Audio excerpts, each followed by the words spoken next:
This is a 2010 Audi Q7, which on its own wouldn't be unusual, but this one is powered by a 6-litre V12 diesel, which makes it quite rare, and in my eyes makes it the king of all diesel cars that have ever existed. And do you remember when diesel was hailed as the future? Until it wasn't. But anyway, here are 7-ish, might change in the edit, cool things I've learned about the V12 diesel Q7 in a week of owning it. Living with it. I don't own it, I wouldn't want to, I can't afford the fuel. This car was ordered back in 2009 by a very rich person who actually never bothered collecting the car. So Audi UK took it on to promote their individual range of options. The list price on this in 2010 was £157,000. Now I've adjusted that for inflation. These days, if you were going to buy one of these, and that was a thing, £250,000, just under. For an Audi Q7, it's no wonder that only 36 of these actually came to the UK, making it one of the rarest Audis in the world. Another reason this car is very rare is the 6-litre V12 engine. It wasn't used in anything else so far as I can work out. They developed it just for a very low number Q7. It's ridiculous. It's completely unrelated though to the Audi Le Mans Racers engine. They used a 5.5-litre V12 with a different block and everything else. This was meant to promote motorsport heritage, but I don't really get it. It is still a weapon though. It's got 500 horsepower, 1,000 newton meters of torque from 1,750 RPM, which is basically tick over. It's got a 6-speed auto, which is a bit clunky and a bit dim-witted and old school, but it'll still do 0 to 62 in 5.5 seconds and on to 155 mile an hour, which is limited. It is quick, but not tear your hair off quick. I think a modern SQ7 with a V8 petrol or diesel would be way faster. If you like talky cars, you'll probably have wood already, but this car gives you more. Because it's a Coastline special edition, you get all this dark waxed American walnut veneer. You've got it here, you've got it here, you've got it here, you've got it here, you've got it here.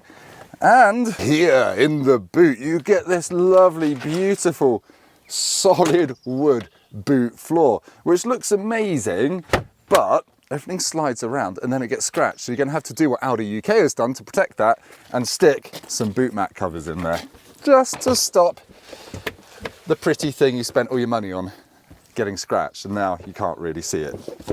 Sorry, I got a bit of dust on it. It's not very good.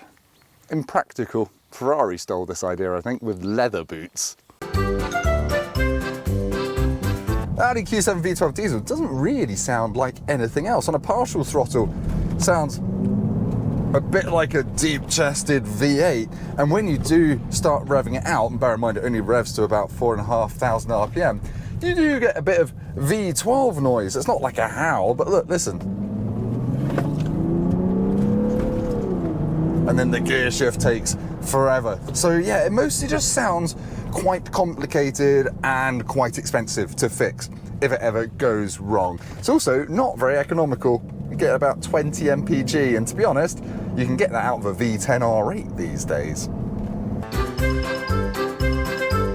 It also feels pretty old school to drive. For a start, your handbrake is an old school foot brake that you then have to pull a lever to disengage, and the hydraulic steering is quite heavy. It doesn't really have much feel, but it certainly feels way weightier around town than in any modern SUV. You forget how easy those things have got to drive. This, you get a bit of a forearm workout, as if you needed one. I'd say the ride in this car is not especially amazing either, despite the fact it's got standard fit air suspension, which was crazy for the time, and it lets you adjust the ride height. You put it in dynamic mode and it drops right down and looks super baller when you park it up, if that's your thing. Now, speaking of torque, this is what it feels like when you just mash the throttle. No launch control, bit of lag, and then it gets to the red line really, really quickly, and then takes about half a year to change gear. It does make your stomach feel a little bit queasy, but it doesn't feel as fast as any modern V6 diesel, really. They spin up super quickly, and some of the kind of big twin turbocharged, tri-turbocharged ones, yeah, this isn't fast, is what I'm trying to say, not by modern standards. I think part of the reason this car was so expensive back in 2010 is because it had carbon ceramic brakes as standard, which was crazy on an SUV back in 2010. But you do kind of want them because it gets going quite fast, and yeah, it weighs 2.65 tons. It's heavy.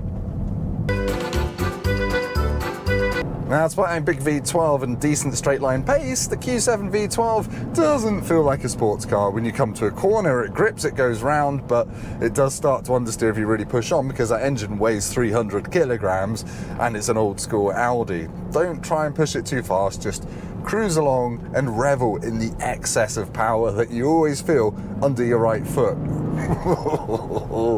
Yeah, goofy laugh, goofy torque. Don't put the gearbox in S mode though, because it hangs onto the gears way too long and all the torque's down low. So there you have it, some, I can't remember how many reasons why the Audi Q7 V12 TDI is one of the most special cars I've ever driven from Audi, and why I think it's the king of diesel. It seems like it comes from a time when Audi was really going ape on individual options, with all that wood, that stitching, the engine, just about everything in it makes you feel as if it should have been in a Bentley, but it isn't. So yeah, it's very expensive new. I don't know how much they cost now because there are none for sale. There are only 21 registered in the UK at the moment, and I kind of see why. Because it's expensive, it's very nice, and I'd be scared about someone damaging it. Anyway, thank you for watching this. If you've liked it, please hit the big cartoon like button, subscribe to the channel, go down to the comments and leave me the German word for coastal boot floor. I don't know why, but goodbye.